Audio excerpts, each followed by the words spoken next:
Assalamualaikum warahmatullahi wabarakatuh. Perkenalkan, nama saya Melisa dengan NIM 31231020. Pada video kali ini saya akan meresume materi mengenai keamanan dalam IoT. Teman-teman, seiring dengan perkembangannya, perangkat IoT saat ini menghadapi berbagai resiko keamanan yang sangat serius, mulai dari peretasan atau hacking, kebocoran data, hingga pelanggaran privasi pengguna. Ancaman keamanan yang paling umum terjadi pada ekosistem IoT meliputi serangan malware, pencarian atau pencurian data pribadi secara ilegal, serta serangan DDoS atau Distributed Denial of Service. Oleh karena itu, melindungi perangkat dengan kata sandi yang kuat dan pembaruan berkala menjadi hal yang wajib dilakukan. Untuk mengatasi berbagai ancaman tersebut, saat ini terdapat beberapa metode keamanan IoT yang sedang aktif digunakan di industri. Metode-metode tersebut meliputi penerapan enskripsi data untuk mengamankan informasi, implementasi autentikasi yang kuat bagi pengguna maupun perangkat, pemantauan jaringan secara berkala, serta pembaruan perangkat lunak atau firmware secara teratur. Langkah pembaruan ini sangat krusial untuk menambal celah keamanan dan mengurangi resiko serangan dari pihak luar. Dengan menerapkan kombinasi metode keamanan ini, kita dapat meminimalkan potensi bahaya dan memastikan bahwa aliran data yang mengalir di dalam sistem IoT tetap terjaga integritasnya. Selanjutnya, materi ini juga membahas mengenai teknologi masa depan yang dirancang khusus untuk memperkuat keamanan IoT. Ada beberapa teknologi utama yang akan menjadi standar baru. Di antaranya adalah penerapan enskripsi end-to-end yang berfungsi penuh untuk mengamankan data dari ujung perangkat hingga ke server cloud.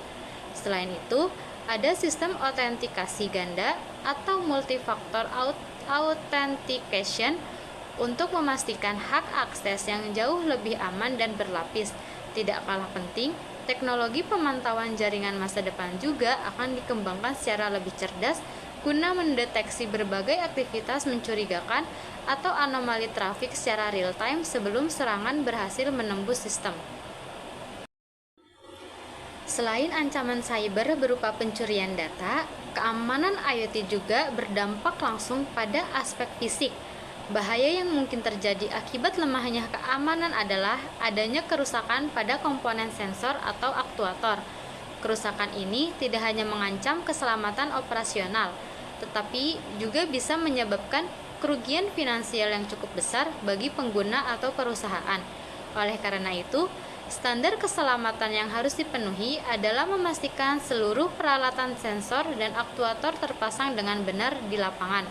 Perangkat tersebut juga harus terlindungi dengan baik dari resiko kerusakan fisik, kebocoran teknis, serta akses-akses tidak sah dari pihak yang tidak bertanggung jawab. Lalu, bagaimana cara kita memastikan keamanan ekosistem IoT ini tetap terjaga dengan optimal?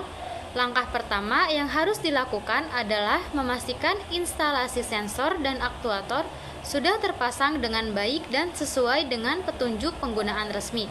Langkah kedua adalah melindungi komponen sensor dan aktuator tersebut dari paparan lingkungan yang ekstrim atau tidak sesuai yang dapat menurunkan performanya.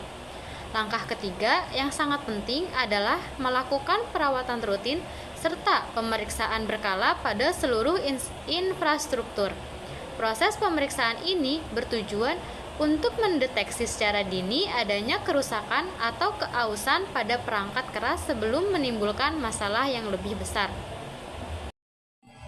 Sebagai tambahan, terdapat beberapa teknologi hardware yang dapat digunakan dalam implementasi ini, seperti sensor ultrasonik untuk mendeteksi jarak, sensor suhu untuk mengukur suhu lingkungan, serta aktuator elektromagnetik untuk menggerakkan perangkat fisik.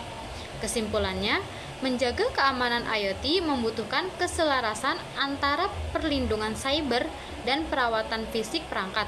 Demikian resume materi pertemuan ke-6 yang mengenai keamanan IoT yang bisa saya sampaikan. Semoga penjelasan ini dapat bermanfaat dan menambah wawasan kita semua dalam merancang sistem IoT yang aman. Terima kasih atas perhatiannya dan sampai jumpa di video berikutnya. Wassalamualaikum warahmatullahi wabarakatuh.